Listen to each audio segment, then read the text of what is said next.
အား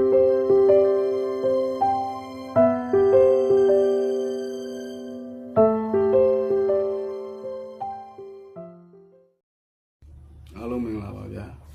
ကျမ်းမာချမ်းသာကြပါစေပြီးတော့28ရက်နေ့က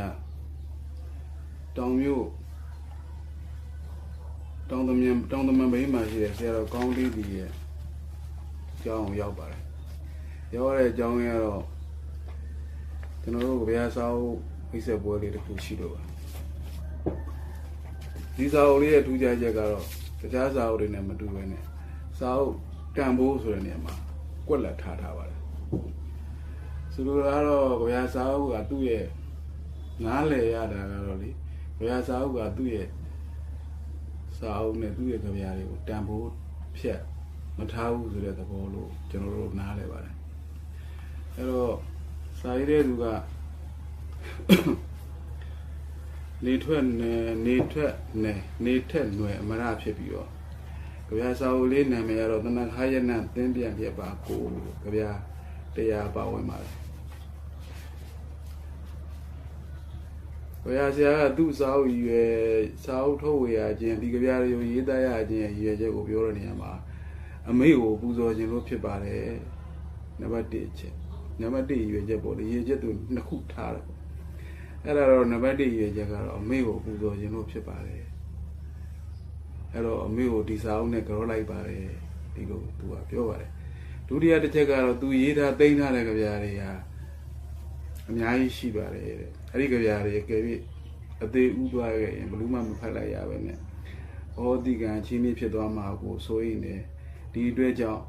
ကြဗျာတွေကိုစုပေါင်းပြီးကြဗျာချစ်သူတွေရဲ့ရှေ့မောက်ကိုဒီစာအုပ်အရောက်ပို့လိုက်ရပါတယ်အဲ့လိုကြဗျာဆရာနေထက်ຫນွယ်ဟာဒီလိုဆိုပါတယ်စာဝေးရဲ့အစာပိုင်းမှာလည်းကတ္တမဆရာကြီးပေတလူကဒီကြဗျာစာအုပ်နဲ့ပတ်သက်ပြီးတော့ရေးသားတဲ့နေရာမှာမှတ်ချက်ပြုထားတာကတော့နေထက်ຫນွယ်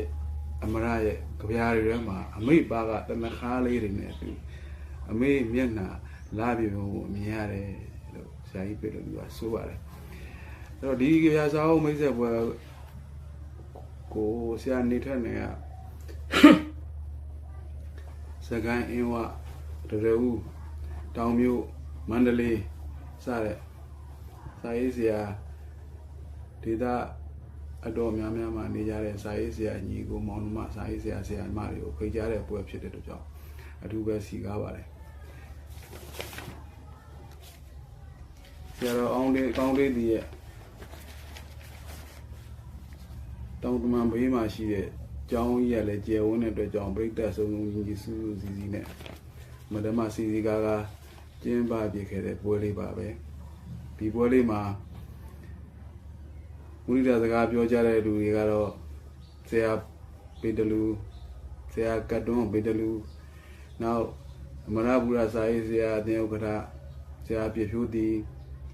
ကျွန်တော်တို့ရဲ့ကြဗျာဂုရုကြီးဆရာကြီးမောင်သိန်းပန်နောက်ကြဗျာဆရာမင်းစောတောင်သမန်ရဟန်းစာဆိုကောင်းလေးသည်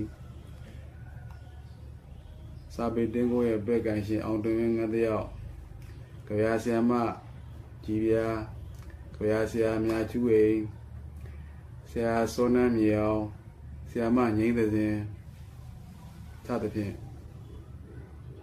စာရေးဆရာမတော်တော်များများကြဗျာဆရာမတော်တော်များများကဝမ်းမြောက်ဝမ်းသာမုဒ္ဒရာစကားတွေအများကြီးပြောခဲ့ပါတယ်တကယ်လည်းပဲစီကားတဲ့စကိုင်းအင်းရတရဦးစကိုင်းအင်းဝတရဦးတောင်မြို့မန္တလေးမှာရှိတဲ့စာရေးဆရာကြဗျာဆရာရောင်းရင်းနေအများကြီးတယောက်ခဲ့တဲ့ပွဲဖြစ်ပါတယ်ဒီစာအုပ်မှာဆရာကအပိုင်း၃ပိုင်းခွဲပြီးတော့သူ့ကြဗျာတွေကိုရေးသားတင်ပြထားပါတယ်ပထမအပိုင်းကတော့အမေမေတ္တာလွမ်းကြဗျာတဲ့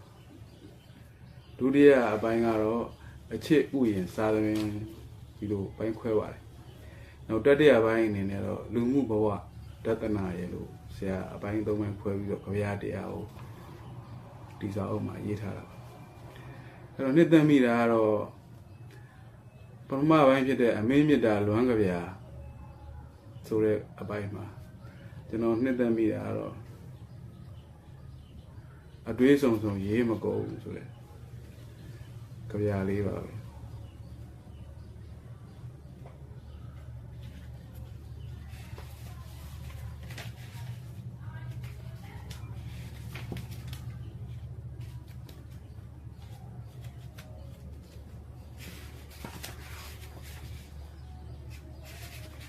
အဲ့လိုမျိုးပဲ